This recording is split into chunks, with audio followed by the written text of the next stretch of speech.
O eto ang pinaka-ano mga bossing, pinakamabigat. Oh, ayan.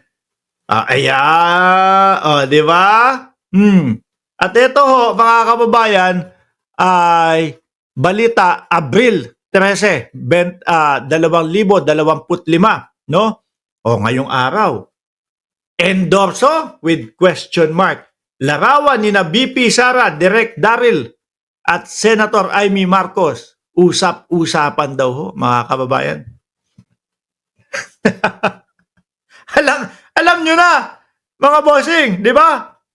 Sabi sa balitang ito, palaisipan sa mga netizen ang larawan ni na Vice President Sara Duterte. At may isa pa akong nakita, nag-post si Torny, yung yung gutom na daw, Presidente, gutom na kami, nag-post yun.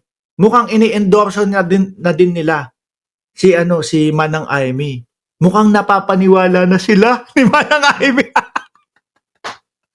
Pero mukhang si Panelo, hindi ba back down, no? Kasi si Panelo, sabi niya, inuuto nyo lang kami. Pati si Hanilet, ha? Si Hanilet, hindi naniniwala kay Senator Amy Marcos na talagang para sa mga Duterte yung ginagawa niya, okay, para kay dating Pangulong Duterte para makalabas. Yung mga pahiring-hiring niya, sabi ni Hanilet, ano sabi niyo? Nek-nek mo o paek-ek lang daw yun? Siguro, mga kababayan, unti-unti silang nauuto ni Senadora Amy Marcos. Nagpost si sandali lang, kunin ko na nga yun. Baka sabihin nyo is fake news eh. Hindi, totoo. Nagpost si attorney.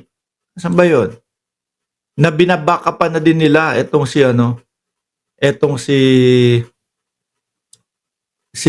Amy Marcos. Nasaan ba yun? Hindi ko na, ang layo naman. Hindi ko na siguro na-send. Pero tignan nyo, mga kababayan, doon sa Facebook page ni Attorney Trixie. Binaback upan na nila si Manang Amy. Unti-unti na po silang nauuto. No? Palaisipan sa mga netizen ang larawan ni na Vice President Sara Duterte. Controversial na director Daryl Yap. Naku, si Direk, may kinakaharap na kaso to. No? Mukhang kailangan manalo si Manang Amy. 30, magkano ba? 32 million o 35 million yung danyos na hinihingi ni Vic Soto. Mabigat po yun. At yung yung kanyang palabas o pelikula, hindi hanggang sa ngayon hindi pa na ipapalabas. Malaki-laking pera yun, ha? No. Makikita sa larawan na nakasuot itim na damit ang tatlo habang may green screen sa background. Batay sa comment section, hinala ng mga netizen ay i-endorso ni BP Sara si Senator Amy para sa pagka-senador. Kaso mas paniniwalaan o mas pakikiga si Hanilet tsaka si Panelo, mga bossing. Di ba? Kasi si Hanilet, nandoon. Alam niyo naman tayo, mga kababayan, sa pamilya, di ba? Ganito yan sa pamilya, kunyari, nandiyan na si Direk Freddy Valera. Shoutout po, Direk. Nako, kami po ay sumusuporta sa channel nyo. Pindutin nyo po yung subscribe button doon sa channel ni Direk Freddy Valera. Kung ano po yung nakikita nyo dyan sa screen, mga kababayan, yan lang po ang i-type nyo para marating nyo yung channel ni Direk Freddy at masuportahan nyo. Kung gusto nyo tumawa, habang yung mga kagaya nitong mga vlog, puntahan nyo si Direk Freddy. Magaling ho yan, mga kababayan.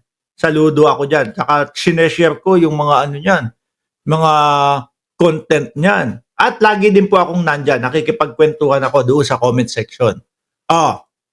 Asa na ba tayo? Ganito yung sa pamilya natin, mga kababayan. Di ba, kunyari, may asawa ka na. Iba na yung asawa mo, tas may anak ka. Like yung sitwasyon ni Inday Sara Duterte at ni Hanilet. Minsan yung si dating Pangulong Duterte, meron ng hindi mga sinasabi kay Sara yan.